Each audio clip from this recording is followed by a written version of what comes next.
خوش آمدید بنیادی اردو اکیڈمی کی طرف سے۔ آج میں آپ کو مختصر سی ویڈیو میں 11ویں جماعت کا پیپر کس طرح حل کرنا ہے وہ بتاؤں گا۔ ترتیب کیا ہو، پیٹرن کیا ہو، طریقہ کار کیا ہو، پہلے کون سا سوال حل کریں تاکہ ہم اپنا 100% پیپر مکمل کر سکیں مقررہ وقت میں۔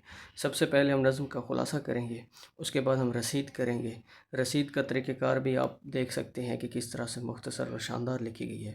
پھر اس کے بعد ہم آ جائیں گے سبق کے خلاصے کی طرف۔ سبق کا عنوان، مصنف کا نام، 1/3 خلاصہ لکھا جاتا ہے۔ پھر ہمارے پاس تلخیص نگاری ہے۔ تلخیص نگاری کا دیکھیں کتنا شاندار طریقے سے میں نے آپ کو ایک ویو دیا ہے۔ پھر ہمارے پاس ہے مکالمہ، تو تمہیدی منظرنامہ ہے۔ پھر اس کے کردار دیکھیں کس شاندار طریقے سے اس کے متعلقہ حوالہ جات لکھے گئے ہیں، اور اس کی ضخامت کے اوپر بھی ذرا غور کیجئے۔ اتنا تو ہونا چاہیے تاکہ آپ 10 میں سے 9 نمبر تو کم از کم لے سکیں۔ پیپر میں کٹنگ بالکل نہیں کرنی، صاف ستھرا کرنا ہے۔ پھر ہمارے پاس سوال نمبر 3 ہے، جس میں ہم نثر پارے کی تشریح کرتے ہیں۔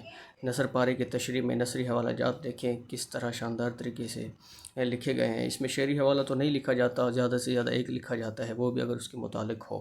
پھر ہمارے پاس حصہ غزل آ جاتی ہے، اشعار کی تشریح۔